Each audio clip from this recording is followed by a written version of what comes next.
جتنی زبان پر آئے اللہ کی تعریف کرو. اگر اردو زبان میں نہیں کر سکتے الحمدللہ رب العالمین پورے سورہ فاتحہ پڑھو, اس میں اللہ کی تعریف ہے. ثنا پڑھو سبحانک اللہم و بحمدک, اللہ کی تعریف ہے. لا الہ الا اللہ وحدہ لا شریک لہ لہ الملک و لہ اللہ کی تعریف ہے. وتعز من تشاء وتذل من تشاء, اللہ کی تعریف ہے. سب سے پہلے دعا مانگنے کے لیے بیٹھے تو پہلے اللہ کی تعریف کریں. الحمدللہ الحمدللہ نحمده ونستعینه ونستغفره ونؤمن به ونتوکل علیہ ونعوذ باللہ من شرور انفسنا ومن سیئات اعمالنا من يهده الله فلا مضل له ومن يضلله فلا هادي له ونشهد أن لا إله إلا الله وحده لا شريك له ونشهد أن سيدنا وسندنا وشفيعنا وحبيبنا ومولانا محمد وبارك وسلم. أعوذ بالله من الشيطان الرجيم. بسم الله الرحمن الرحيم. فلله الحمد رب السماوات ورب الأرض رب العالمين وله الكبرياء في السماوات والأرض وهو العزيز الحكيم. صدق الله العظيم. درود پاک پڑھیں. اللہم صلی وسلم علی سیدنا و نبینا و مولانا محمد و آلہ و اصحابہ و ازواجہ اجمعین. میرے بھائیوں، بزرگوں، دوستوں، عزیز ساتھیوں، پچھلے جمعہ کے اندر سورہ فاتحہ کی پہلی آیت الحمدللہ رب العالمین، اسی آیت کی روشنی میں بقدر ضرورت باتیں آپ حضرات کی خدمت میں عرض کر دی گئی تھی. آج جو آیت کریمہ پڑھی ہے اس آیت کے اندر بھی اللہ کی عظمت، اللہ رب العزت کی شان، آپ کے مقام اور مرتبے کو اللہ رب العزت نے خود بیان فرمایا ہے. میرے بھائیوں، ہم سب جانتے ہیں کہ اس دنیا کے اندر تقریباً 1,24,000 نبی تشریف لائے. حضرت آدم سے لے کر ہم سب کے آقا حضرت محمد مصطفیٰ صلی اللہ علیہ وسلم تک جتنے بھی نبی آئے، تمام نبیوں کا جو پیغام تھا، تمام نبی جو مشن لے کر کے اس دنیا کے اندر آئے، سب کا ایک پیغام اور ایک مشن تھا. ایک ہی اللہ رب العزت کی جانب سے تمام نبیوں کو حکم تھا کہ اس چیز کو لوگوں تک پہنچاؤ. وہ پیغام کیا تھا؟ اللہ تعالیٰ نے خود فرمایا ان اعبدوا اللہ واتقوہ واطیعون. یہی پیغام تھا جو تمام نبیوں کو دیا گیا تھا. کیا کہ ان اعبدوا اللہ، اللہ کی عبادت کرو، واتقوہ، اللہ سے ڈرو، واطیعون، اور میرے رب نے فرمایا کہ میرے بتائے ہوئے راستے پر چلو. یہی تین پیغام تھا. اللہ کی عبادت کرو، اللہ سے ڈرو، اور اللہ کے بتائے ہوئے راستے پر چلو. جتنے بھی نبی آئے اسی مشن پر وہ لگے رہے، کام کرتے رہے. چنانچہ ہم دیکھیں، پڑھیں تو پتہ چلے گا کہ حضرت آدم علیہ السلام کے زمانے میں ان کا کلمہ کیا تھا؟ لا الہ الا اللہ، آدم صفی اللہ. حضرت نوح علیہ السلام کے زمانے میں کیا تھا؟ لا الہ الا اللہ، نوح نجی اللہ. ابراہیم علیہ السلام کا کلمہ کیا تھا؟ لا الہ الا اللہ، ابراہیم خلیل اللہ. اسماعیل علیہ السلام کا کلمہ لا الہ الا اللہ اسماعیل ذبیح اللہ، لا الہ الا اللہ موسیٰ کلیم اللہ، لا الہ الا اللہ عیسیٰ روح اللہ، اور لا الہ الا اللہ محمد الرسول اللہ صلی اللہ علیہ وسلم. یہ کلمہ تھا. پہلا جز جو تھا لا الہ الا اللہ وہ کبھی نہیں بدلا. حضرت آدم سے لے کر ہم سب کے آقا حضرت محمد مصطفیٰ صلی اللہ علیہ وسلم تک یہ باقی رہا. آگے کا جو جز ہے وہ بدلتا رہا. کبھی نوح نجی اللہ ہوا، کبھی ابراہیم خلیل اللہ ہوا. تو پتہ چلا کہ لا الہ الا اللہ یعنی اللہ کو ایک مانو، اللہ کو اپنا خدا مانو، اللہ رب العزت کو حاجت روا سمجھو، اللہ کو مشکل کشا اور بگڑی بنانے والا سمجھو. ہمارے اور آپ کے دلوں کے اندر بلکہ پوری انسانیت کے اندر یہ بات بیٹھ جائے، ان کے دل و دماغ کے اندر کرنے دھرنے والی ذات اللہ ہے. اس کائنات کو کوئی چلا رہا ہے تو اللہ چلا رہا ہے. زمین پر اتنی مخلوق جو پیدا ہوئی ہے ان کا پیدا کرنے والا اللہ ہے. بارش ہو رہی ہے اللہ برسانے والا ہے. کھیتیوں سے غلہ پیدا ہو رہا ہے اللہ پیدا کرنے والا ہے. ان تمام چیزوں کا عقیدہ صرف ایمان والے نہیں بلکہ پوری انسانیت کے اندر یہ بات بیٹھ جائے، اسی لیے اللہ تبارک و تعالی نبیوں کو بھیجتا رہا. میرے بھائیوں، امام اعظم ابو حنیفہ رحمۃ اللہ علیہ فرماتے ہیں کہ اللہ رب العزت نے کتاب بھی نازل فرمائی اور ساتھ ساتھ نبیوں اور رسولوں کو بھیجا. کس لیے بھیجا؟ تاکہ اللہ کی شان، اللہ کے ایک ہونے کی، اللہ کے طاقتور ہونے کی بات لوگوں کے سامنے بیان کرتے رہے، لوگوں کو یہ بات سمجھاتے رہے. امام اعظم ابو حنیفہ کیا فرماتے ہیں کہ اگر اللہ رب العزت اس دنیا کے اندر کسی نبی کو نہ بھیجتا، اللہ تعالیٰ کوئی آسمانی کتاب نازل نہ فرماتا، تب بھی دنیا کی جتنی چیزیں ہیں، اللہ کی جتنی مخلوق ہیں، پیدا کردہ چیزیں ہیں، یہ ساری کی ساری چیزیں خود اعلان کر رہی ہیں، خود بتا رہی ہیں مجھے پیدا کرنے والا کوئی ہے. آسمان سے بارش ہو رہی ہے، کوئی بتا رہا ہے کہ یہ بارش کون کر رہا ہے. اگر یہ بتانے والا نہ ہوتا، قرآن میں نہ ہوتا، نبی نہ آئے ہوتے، تب بھی انسان کا دل و دماغ یہ بتلاتا کہ یہ بارش کہیں سے ہو رہی ہے، ضرور ہے کوئی بارش برسانے والا. انسان اگر نبی نہ آئے ہوتے، رسول نہ آئے ہوتے، تو اللہ کی مخلوقات کو دیکھ کر کے وہ خود پہچان جاتا کہ ضرور اس دنیا کو چلانے والا کوئی موجود ہے. سورج نکل رہا ہے، روشنی پہنچا رہا ہے، چاند اپنی روشنی پھیلا رہا ہے، یہ ساری چیزیں خود بخود نہیں ہو رہی ہیں. یہ اس بات کی دلیل ہے، یہ چیزیں اس بات پر دلالت کر رہی ہیں کہ ضرور ان چیزوں کو چلانے والا کوئی ہے، ضرور ان چیزوں کو پیدا کرنے والا کوئی ہے. میرے بھائی، حضرت امام اعظم ابو حنیفہ رحمۃ اللہ علیہ کے زمانے میں کچھ ناستک تھے، دہریے تھے. دہریہ ان کو کہتے ہیں جو اللہ کو نہیں مانتے. ناستک انہیں کہتے ہیں جو کہتے ہیں کہ یہ دنیا چل رہی ہے تو خود بخود چل رہی ہے، بارش ہو رہی ہے خود بخود ہو رہی ہے، کوئی برسانے والا نہیں ہے. سورج نکل رہا ہے تو اپنے مرضی سے نکل رہا ہے، کوئی چلانے والا نہیں ہے. چاند نکل رہا ہے تو یہ دنیا کے تمام کام خود بخود سے ہو رہے ہیں. اور اللہ رب العزت کے بارے میں جو لوگ بیان کرتے ہیں اس کی کوئی حقیقت نہیں ہے، ایسا کچھ بھی نہیں ہے. کائنات کا سارا نظام خود بخود چل رہا ہے. یہ جو ناستک ہوتے ہیں، دہریہ جو ہوتے ہیں، ان کا یہ عقیدہ ہوتا ہے، ان کی یہ سوچ ہوتی ہے. امام اعظم ابو حنیفہ رحمۃ اللہ علیہ کے زمانے میں جب امام صاحب اللہ رب العزت کی شان کو بیان کرتے، اللہ کی پہچان کراتے، اللہ رب العزت کی قوت طاقت کو بیان کرتے، تو جو دہریے ہوتے، جو ناستک ہوتے، ان کو یہ بات ہضم نہ ہو پاتی.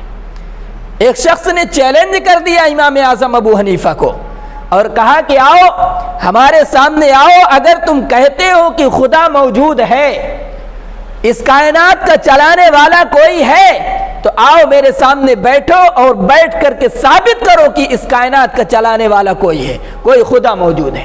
میرے بھائیو، حضرت امام اعظم ابو حنیفہ رحمۃ اللہ علیہ نے اس کے چیلنج کو قبول کر لیا کہ ہم ثابت کریں گے، اور وہ ثابت کرتا کہ خدا نہیں ہے۔ امام اعظم ابو حنیفہ نے چیلنج کو قبول کیا کہ ہم ثابت کریں گے کہ اللہ رب العزت موجود ہے اور وہی اس دنیا کو چلا رہا ہے۔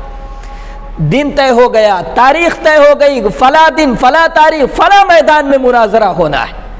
میرے بھائیوں، وہ ناستک، وہ دہریہ، جس دن مناظرہ طے ہوا تھا اس دن وہ پہنچ گیا۔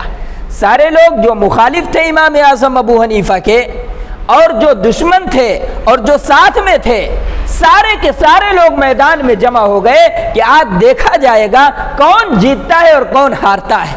آج پتہ چل جائے گا کہ اللہ موجود ہے کہ موجود نہیں ہے۔ بہت بڑی بات تھی میرے بھائیوں، اللہ رب العزت کی قدرت کو ثابت کرنا۔ کیسے ثابت کرتے؟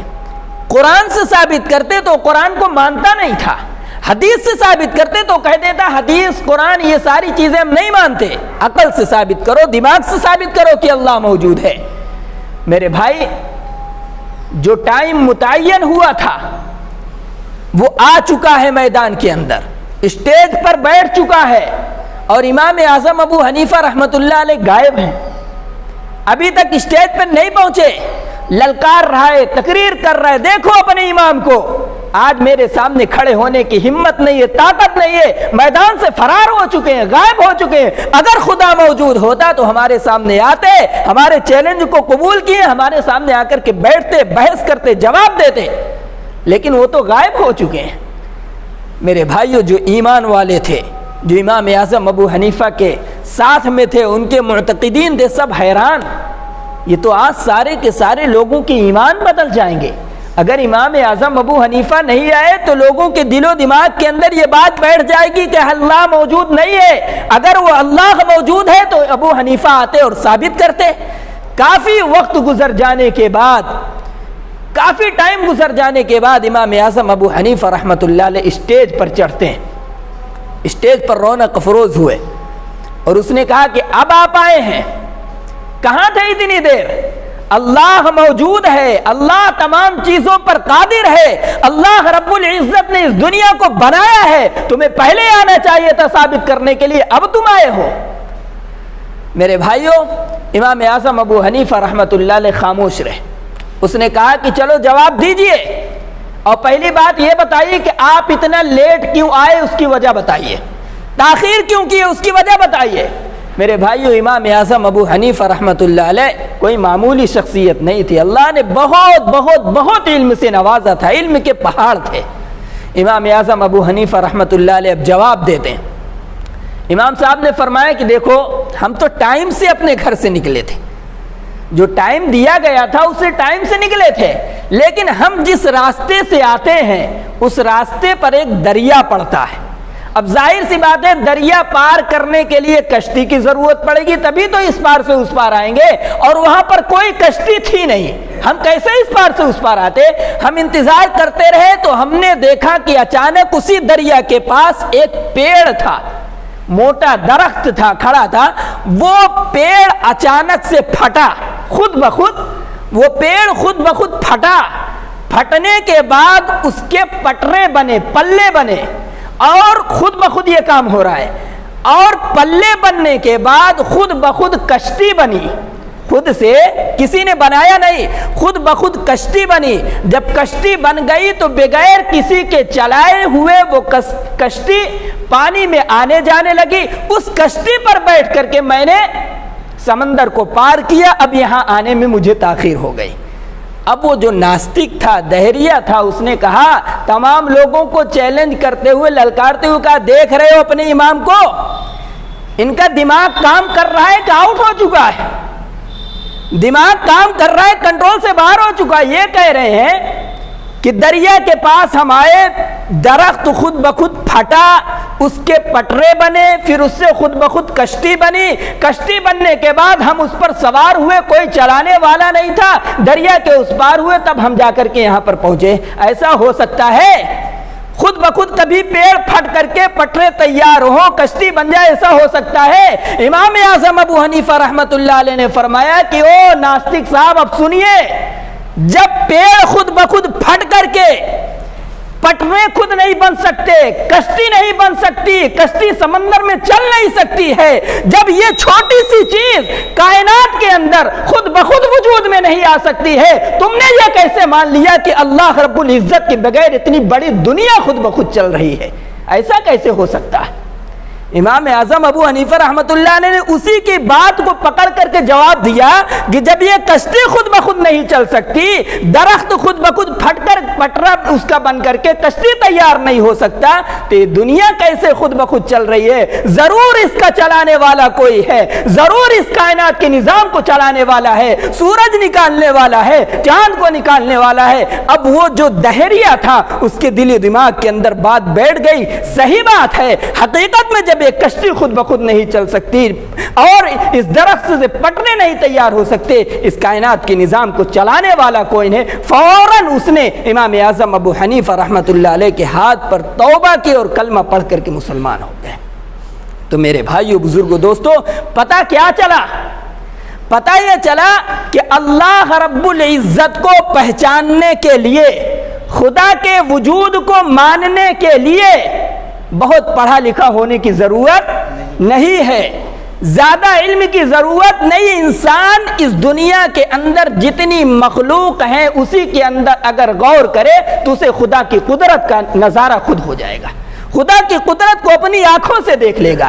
اللہ نے ایک مثال دی ہے قرآن کریم کے اندر، دیکھیے، اس سے پتہ چلے گا کہ اللہ کو پہچاننے کے لیے پڑھا لکھا ہونا ضروری نہیں ہے۔ اللہ نے کیا فرمایا 13ویں پارے کے اندر؟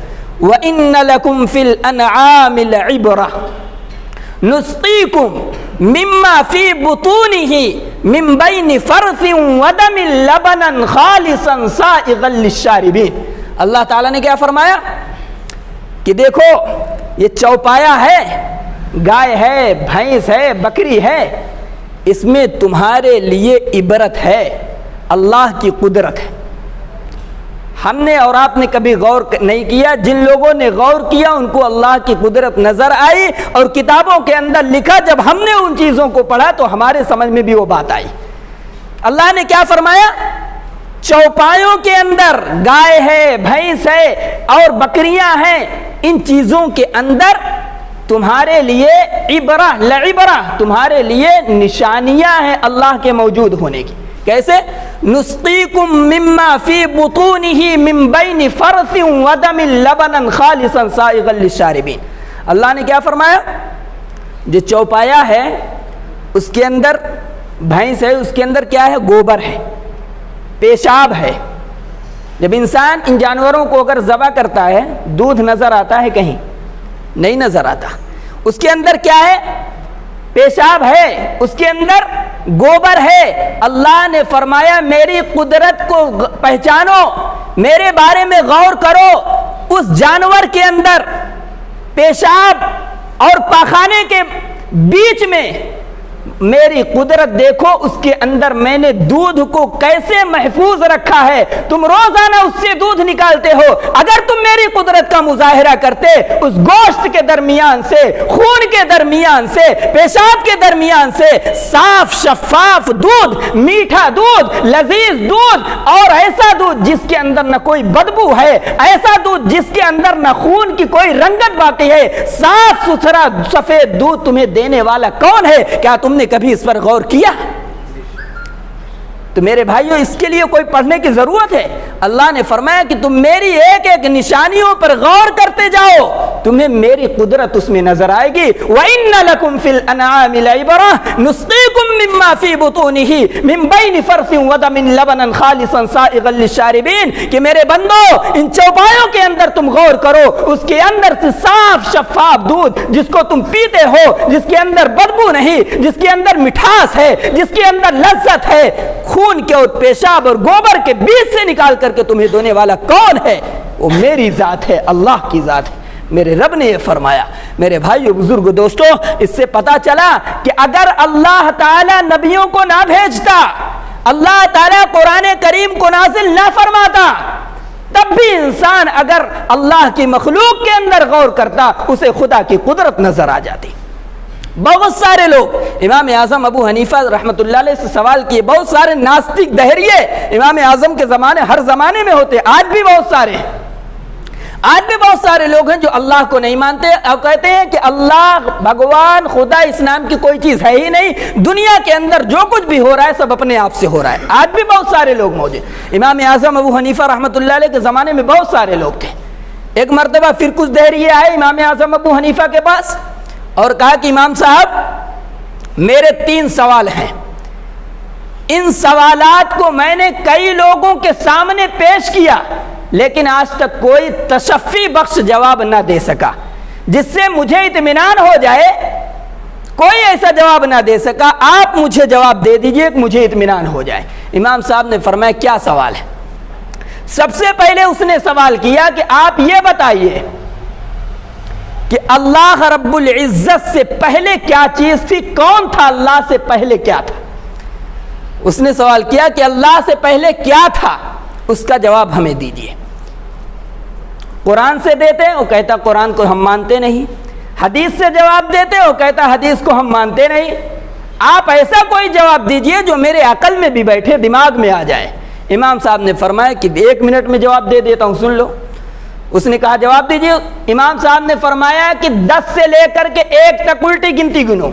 اس نے گننا شروع کیا، 10 9 8 7 6 5 4 3 2 1۔ امام صاحب نے فرمایا 1 سے پہلے کیا ہے بتاؤ، 1 سے پہلے کی گنتی بتاؤ۔ اس نے کہا 1 سے پہلے کچھ ہے ہی نہیں، 1 سے پہلے کوئی گنتی نہیں۔ امام صاحب رحمت اللہ علیہ نے فرمایا جیسے 1 سے پہلے کچھ نہیں ہے ایسے اللہ رب العزت ایک ہے، اکیلا ہے اور وہی ہے دنیا کا پیدا کرنے والا، اس سے پہلے کوئی چیز ہے ہی نہیں، اس سے پہلے کوئی چیز نہیں ہے۔ میرے بھائیوں ایسا جواب دیا کہ اس کی سمجھ میں یہ بات آ گئی، جیسے 1 سے پہلے کوئی گنتی نہیں ہے ایسے اللہ رب العزت سے پہلے کوئی چیز نہیں، اس کو جواب مل گیا۔ دوسرا سوال اس نے کیا کہ ایک جواب سے تو مطمئن ہو گیا، اب دوسرا میرا سوال ہے اس کا جواب دیجئے۔ امام صاحب نے فرمایا کیا سوال؟ اس نے کہا کہ بتائیے اللہ رب العزت کہاں ہے، اللہ تعالیٰ اس وقت کہاں ہے؟ اب کیا جواب دیتے؟ قرآن حدیث اس کے سمجھ میں آنے والی چیز نہیں تھی۔ تو میرے بھائیوں امام صاحب نے کہا کہ اس کا بھی جواب دے دیتا ہوں۔ ایک موم بتی جلائی، موم بتی جلانے کے بعد امام صاحب نے فرمایا کہ اس کی روشنی کدھر ہے یہ بتاؤ، پورب ہے، پچھم ہے، اتر ہے، دکھن ہے، کس طرف اس کی روشنی ہے بتاؤ۔ اس نے کہا اس کی روشنی تو چاروں طرف پھیلی ہوئی ہے، کسی ایک سمت تھوڑی ہے۔ تو امام صاحب نے فرمایا ایسے ہی میرا رب کسی ایک سمت نہیں ہے، چاروں طرف ہے، اس کا نور چاروں سمت پھیلا ہوا ہے، کائنات کے ذرے ذرے میں ہے، کائنات کی ہر چیز کے اندر۔ اگر میرے رب کو دیکھنا چاہتے ہو، اس کی قدرت کے دیکھنا چاہتے ہو تو اس کی قدرت تمہیں نظر آئے گی۔ کسی ایک جانب اگر تم اللہ کو دیکھنا چاہتے ہو نہیں، بلکہ اللہ تبارک و تعالی ہر جانب موجود ہے۔ امام صاحب نے یہ جواب دیا، یہ بھی اس کے سمجھ میں آ گیا۔ اس نے کہا کہ تیسرا سوال اور ہے، اس کا جواب دے دیجئے تو میں مان جاؤں گا۔ امام صاحب نے فرمایا کہ تیسرا بھی پوچھ لو۔ اس نے کہا کہ یہ بتائیے اس وقت آپ کا رب کیا کر رہا ہے، اس وقت آپ کا رب کیا کر رہا ہے؟ تو امام صاحب نے فرمایا کہ بتا رہا ہوں، آپ کرسی پہ بیٹھے نیچے آ جائیے، میں اس پر بیٹھ کر کے جواب دے رہا ہوں کہ اس وقت میرا رب کیا کر رہا ہے۔ وہ شخص اترا، دہریہ کرسی سے اترا، امام اعظم ابو حنیفہ رحمت اللہ علیہ کرسی پر بیٹھے اور بیٹھ کر کے جواب دیا اس وقت میرا رب یہ کام کر رہا ہے، تمہیں کرسی سے اتار کر مجھے کرسی پر بٹھا رہا ہے، اور تمہارے سوال کا یہ جواب ہے کہ میرا رب تمہیں کرسی سے اتار کر اور اس جگہ پر مجھے بٹھا رہا ہے۔ میرے بھائیوں جب یہ جواب وہ سنا، تینوں سوال کا جب اسے جواب مل گیا، دہریہ حق کا بکا رہ گیا، اور اسی وقت اس نے کلمہ پڑھ کر کے امام اعظم ابو حنیفہ رحمت اللہ علیہ کے ہاتھ پر اسلام قبول کیا۔ پتہ یہ چلا کہ میرے بھائیوں اللہ رب العزت کو پہچاننے کے لیے، خدا کے قدرت کو دیکھنے کے لیے بہت زیادہ پڑھا لکھا ہونے کی ضرورت نہیں ہے، لیکن شرط یہ ہے کہ میرے بھائیوں اگر ہم پڑھیں گے، اگر ہم علم حاصل کریں گے تو اللہ رب العزت کی قدرت اور اللہ کی شان، اللہ کا مقام اور مرتبہ ہمارے دل و دماغ کے اندر بیٹھتا جائے گا، اللہ کی محبت ہمارے دل و دماغ کے اندر پیوست ہوتی چلی جائے گی۔ اس لیے میرے بھائیوں، جو رب اتنی شان والا ہے، اتنی چیزوں کو پیدا کرنے والا ہے، اللہ تبارک و تعالی نے اپنے بارے میں جگہ جگہ پر فرمایا وَتُعِزُّ مَن تَشَاءُ وَتُذِلُّ مَن تَشَاءُ بِيَدِكَ الْخَيْرُ۔ ساری دنیا کی طاقت ایک طرف ہو جائے، اللہ جسے عزت دینا چاہے کوئی ذلیل نہیں کر سکتا، اور اللہ جسے ذلیل کر دینا چاہے ساری دنیا ایک طرف ہو جائے کوئی اسے عزت دینے والا نہیں۔ اِنَّكَ عَلَى كُلِّ شَيْءٍ قَدِيرٌ۔ اللہ تمام چیزوں پر زبردست قدرت والا ہے۔ بڑے بڑے طاقتوروں کو جن کے سروں کے اندر پوری زندگی درد نہیں ہوا، اتنے بڑے بڑے مالداروں کو جنہوں نے اس دنیا کے اندر جنت تک بنا لی تھی، اللہ رب العزت نے جب ان کو سزا دینا چاہا تو کائنات کی سب سے چھوٹی مخلوق کے ذریعے اللہ تبارک و تعالی نے ان کو نیست و نابود کر دیا۔ اللہ بتانا یہ چاہتا ہے کہ اگر اس کائنات کی حقیقت، اگر اس کائنات کی اہمیت ہمارے اندر اگر ایک مچھر کے پر کے برابر بھی ہوتی تو اس دنیا کو ایمان والے کے علاوہ کسی غیر ایمان والے کو دیتا، لیکن میرا رب فرما رہا ہے کہ میرے بندو، اس دنیا کی اہمیت میرے نزدیک ایک مکھی کے پر کے برابر بھی نہیں ہے۔ تو میرے بھائیوں، اللہ اتنی زبردست قدرت والا ہے، اس لیے مسلمانوں کو چاہیے چلتے پھرتے اٹھتے بیٹھتے ہر وقت جب زبان پر آئے اللہ رب العزت کا شکر ادا کرتے رہیں، سبحان اللہ، الحمدللہ، ماشاء اللہ، اس کی کثرت کرتے رہیں۔ میرے بھائی، آج مسلمانوں کی زبان سے یہ چیزیں نکل چکی ہیں، اور جب ہم دعا کرنے کے لیے بیٹھتے ہیں میرے بھائیو، آج ہمیں شکایت ہوتی ہے کہ ہماری دعا قبول نہیں ہوتی ہے۔ اس کی ایک وجہ کیا ہے؟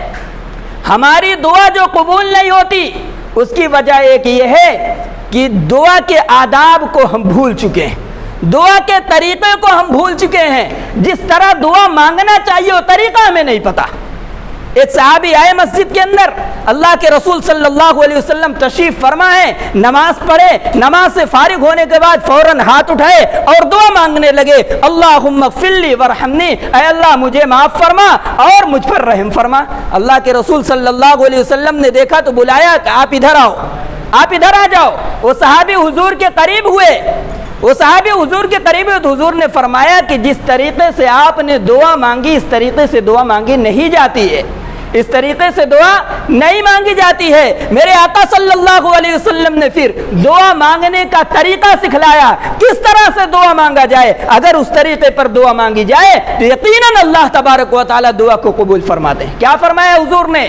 سب سے پہلے جب دعا مانگنے کے لیے بیٹھو اللہ کی تعریف کرو، اللہ کی تعریف کرو، جتنی زبان پر آئے اللہ کی تعریف کرو۔ اگر اردو زبان میں نہیں کر سکتے، الحمدللہ رب العالمین پورے سورہ فاتحہ پڑھو، اس میں اللہ کی تعریف ہے۔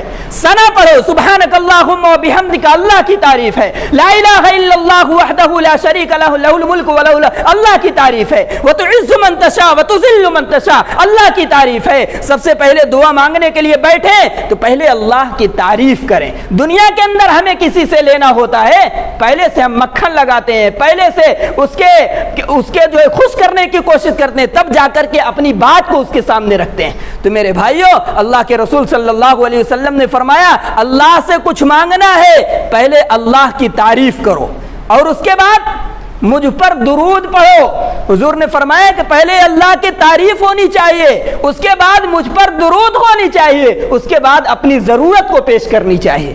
اور ہم لوگ کیا کرتے ہیں؟ سب سے پہلے ہاتھ اٹھائے اللہم صلی، یا درود شریف پڑھتے ہیں یا درود شریف بھی نہیں پڑھے، فوراً اپنی ضروریات کو پیش کر دیتے ہیں۔ یہ دعا کے آداب کے خلاف ہے، یہ دعا کا طریقہ نہیں ہے۔ میرے بھائیوں، جب بھی دعا کے لیے ہاتھ اٹھائیں سب سے پہلے اللہ کی تعریف کریں۔ اس پر ایک لمبی حدیث ہے، وقت نہیں ہے، نہیں تو انشاءاللہ اسے بیان کیا جاتا۔